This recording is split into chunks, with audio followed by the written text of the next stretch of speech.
Hi everyone, I'm Carl. This is my poster. This is on learning disabilities.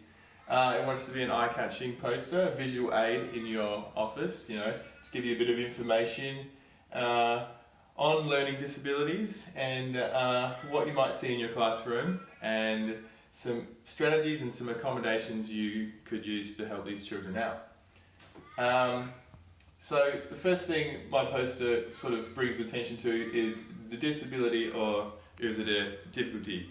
Now, 20% of students in your classroom may show signs of a learning difficulty, as represented in this graph right here.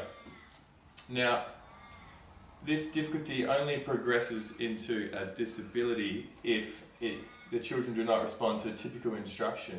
And this usually arises from issues with processing neurological issues and working memory issues, and it portrays itself or shows itself in areas of reading, writing and maths.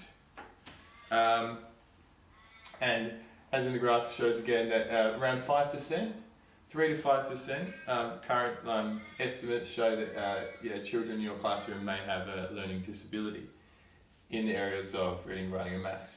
Now, so I just wanted to talk about some of the things you may see in the classroom or student characteristics. So this is defined by the specific learning disabilities in dyslexia, dysgraphia and dyscalculia. Dyslexia is an issue with mostly reading, and it usually shows children will show poor reading fluency, reduced reading comprehension, and a lack of knowledge of patterns in words and spelling.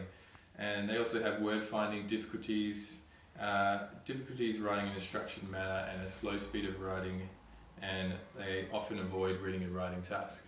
Dysgraphia is the specific disability of handwriting, and there's an apparent gap between handwriting and oral communication.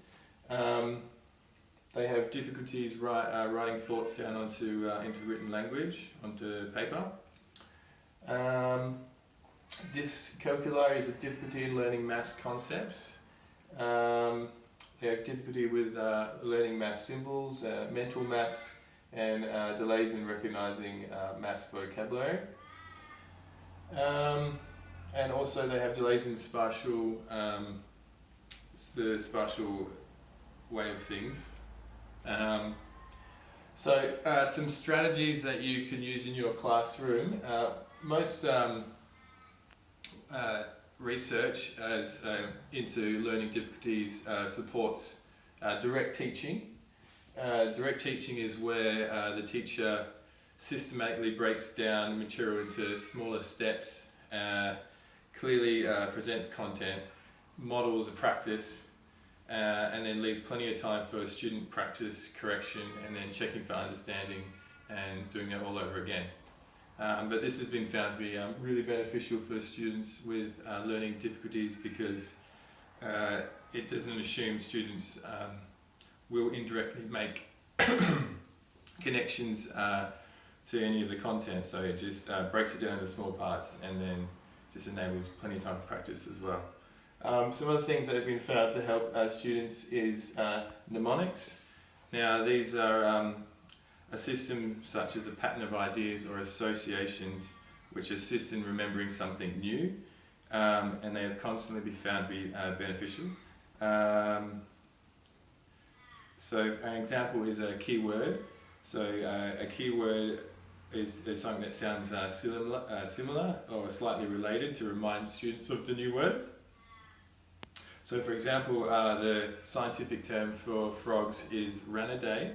So a helpful keyword for ranidae might be rain. So you could show a picture of frogs hopping in the rain, and that helps you get that association, and that visual element is especially helpful for kids with learning disabilities. A couple of other methods are the peg word method, letter strategies, which are basically acronyms. So for example, MELTS, MELTS, represents different types of energies in the science classroom, so mechanical, electrical, light, thermal, sound, MELTS. So things like that can really help these students. And then you can put these all together in big reconstructive elaborations which kind of combine all these mnemonic techniques. And other things that help these kids are classroom learning strategies, so just teaching them how to comprehend things in a direct way and teaching them how to summarize texts, like science texts. And then there's other things, hands-on activities are always good, and peer-assisted learning. So these interventions aren't always going to help improve students. Some students may still find it hard, so that it's always important to differentiate and just make accommodations for these students. So use assistive technologies, and you can use audiobooks, reading pens, keyboards, calculators, provide notes for the kids, and allow more time to test. Just there's so many different things you can really do to help. Then at the bottom, just wanted to remind everybody just to be inclusive and have a friendly, open manner with the students and the parents, and just to have strong partnerships, because these are really important for these kids to succeed. Everyone gets involved in their education. Thank you for your time.